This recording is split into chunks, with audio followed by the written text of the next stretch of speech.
Jarrell Miller joins us on the end of the desk there. Jarrell, you can always be relied upon.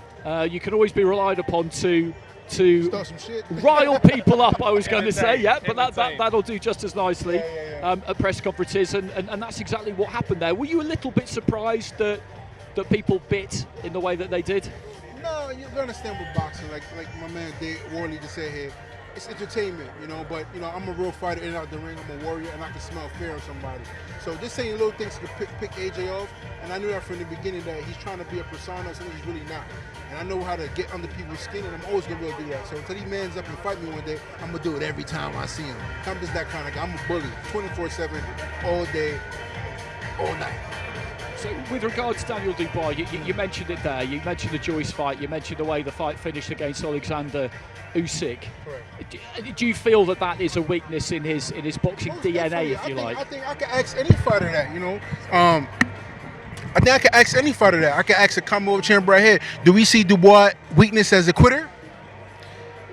That's a very unfair question. There's been some moments where, as a fighter, you may look at that as, if you was his opponent, you would look at that as a weakness. There's been some moments. See, there you go. Point taken. It's certain things you just don't do as a fighter, man. You got to go on your shield, you get dropped, you get a broken jaw, you get up, you keep fighting. Dubois doesn't have that in him. And he's fighting a guy that's 330 pounds that comes for 80 punches around and goes to the body like hell. So, like I said, come December 23rd, I'm going to put his lights on and send his ass home. And in terms of those two fights at the top of the card, Wilder against Barker and Joshua against Wallin, do you feel that Otto Wallin is a dangerous fight for Joshua? Most definitely. I've sparred Otto Wallin plenty of times over the years. He moves very fundamental, knows the boxing ring, good general ringship. He's not a quitter. He's not a Daniel Dubois. He's going to come to fight. He doesn't have one-punch knockout power, but he's very doable, has a good jab, man. Like I said, he shows ring generalship. So I don't think AJ picked off an easy fight with this guy, and we're going to see who's the best man to win. But, I'm rooting for Old Town because he trains in New York, and he's a hometown guy, too. So what about Wilder against Barker? Barker's been nice and busy recently. He's got a new trainer in Andy Lee. They seem to be getting along well, and he certainly thinks, Andy, that the best is yet to come from Joseph. With Deontay, we all know about the power and the desire and the heart, basically, but he's been very inactive. Yeah, I mean, you got to say, Deontay's very mental, too. There's times when we see Deontay kind of mentally meant down by the stuff that he does when he takes a loss. I feel that Joseph Parker is faster, better boxer, but Deontay has that equalizer, which is that punching power.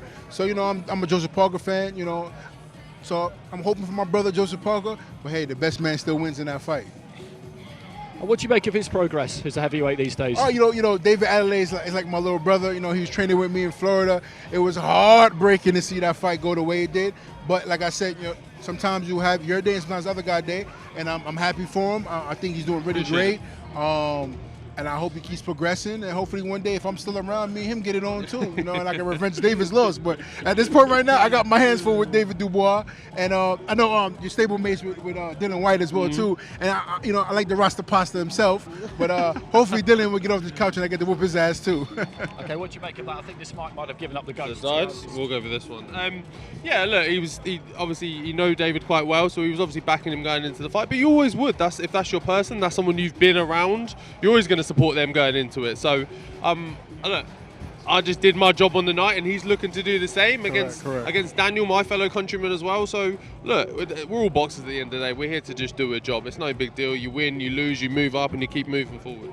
Okay, I got to recant on that one. It's a job. Sometimes you win, sometimes you lose. Where I come from, if I lose, my whole block is going to clown me. So I can't go back to Brooklyn with no losses, bro. I can't. Okay, well, we'll let you go. Thanks for joining us. Always entertaining. We'll we'll catch you down the road in Saudi yes, sir, in for sure. Sounds a few weeks' time. Jarrell Miller, Thank you. Thanks very much for your company.